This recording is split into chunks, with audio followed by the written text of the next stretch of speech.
$400,000. $500,000. In a lot of markets now, $700,000 for a house that went up in 4 months on a street where every home has the same 3-floor plans. You toured it, you loved the light, you signed. Hidden inside the walls, behind drywall you will never open, is a network of electrical connections that were never built to last as long as your mortgage. Most will be fine, but it only takes one to fail in the wrong way. And the device the building code added specifically to stop that fire can't actually detect the way most of these fires start.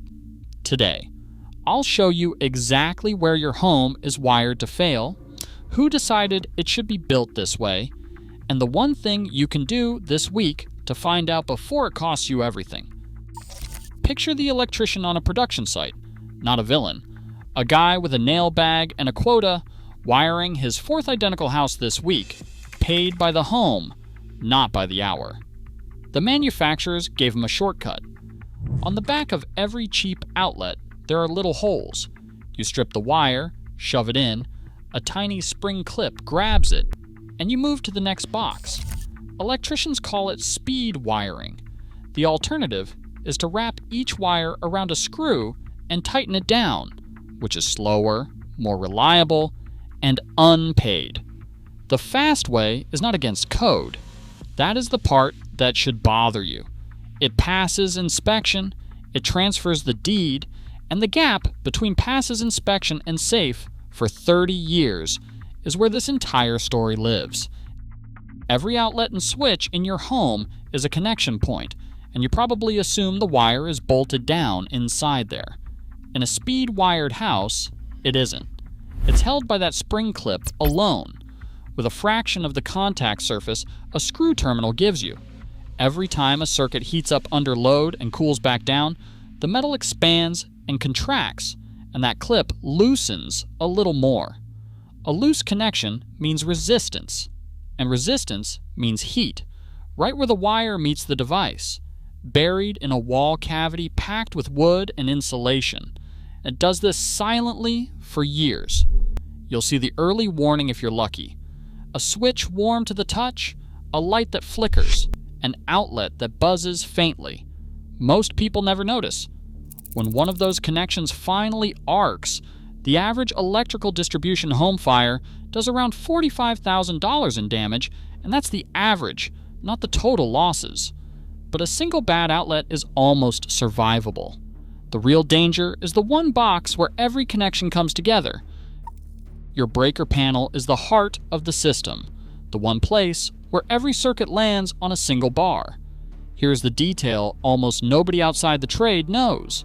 Every connection, every breaker, every lug, the main feeders coming in, is supposed to be tightened to a specific torque spec. An exact tightness the manufacturer prints inside the door, measured in inch-pounds. Too loose, and you get resistance and heat.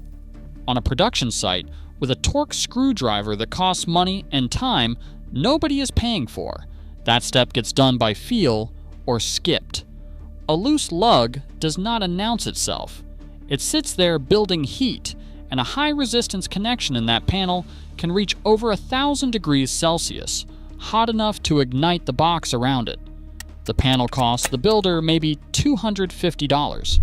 Fixing the fire it starts is a number you do not want to know.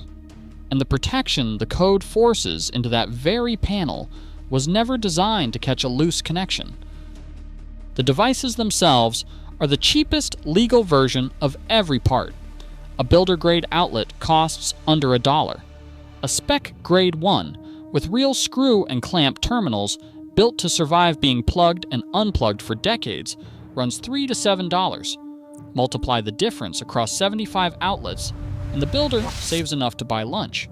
That's the whole calculation. The same logic runs every choice they don't have to show you. They install the minimum number of circuits the code allows, so every circuit runs closer to its limit, and hotter for it. Faulty wiring like this is involved in roughly half of all home electrical fires. The granite countertop is real. The 15-cent decision behind the wall is the one you live with. Since 1999, the code has required arc fault circuit interrupters, known as AFCI breakers, in more and more of your home. They are sold as the smart breaker that senses a dangerous arc and cuts power before a fire can start. Builders install them because the code forces them to, and they install the cheapest ones that pass. Here is what almost no homeowner is told. An AFCI is good at catching a violent arc, like a nail driven through a cable. But a loose backstab, an under-torqued lug, a slow connection, the exact failure mode I just described, produces what is called a glowing connection that an AFCI cannot reliably detect, because nothing about it looks different from a normal appliance drawing power.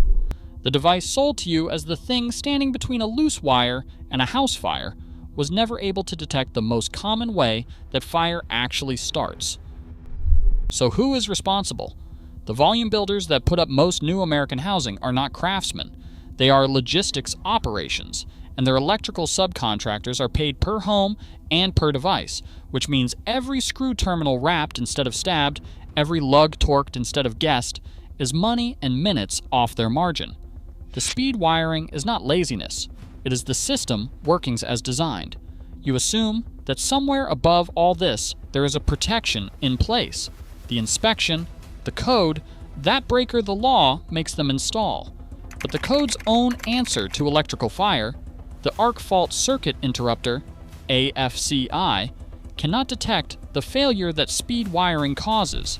A safety mandate that does not cover the most common real-world fault is not protection. It is the appearance of protection, and the gap is exactly where you and your family are standing.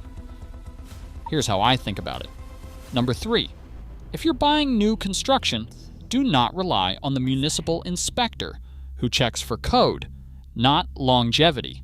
Pay a licensed master electrician $300 to $500 to walk the house at rough-in before the drywall closes and confirm the devices are screwed down, not stabbed, and the panel is properly torqued.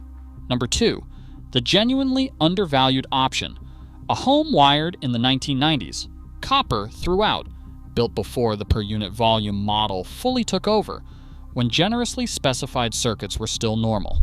Number 1, and I love this one because it sounds backwards. An older home that has already been professionally rewired beats a brand new home almost every time. Fresh copper, side-screwed spec-grade devices, a modern panel, installed by someone paid to fix problems instead of hide them. Your insurance company already understands this. And whatever house you're in right now, do one thing this week. Hire an electrician to pull the cover and check every connection in your panel for heat and tightness. It is $150 to $400, and it's the cheapest insurance you will ever buy. Here is the line to walk out with. In a production home, the wiring was installed to pass one inspection on one afternoon, not to be safe for 30 years. The electrician was paid to make it pass. You're the one who has to live with whether it lasts. Those two jobs were never the same job, and nobody in the sales center is going to tell you that. Next, we're going inside the panel itself. There is a specific breaker brand sitting in millions of American homes right now that independent testing found fails to trip more than half the time, made by a company that got its safety certification through fraud. We're naming the brand, and we're showing you how to spot it in 60 seconds. Subscribe so you don't miss it.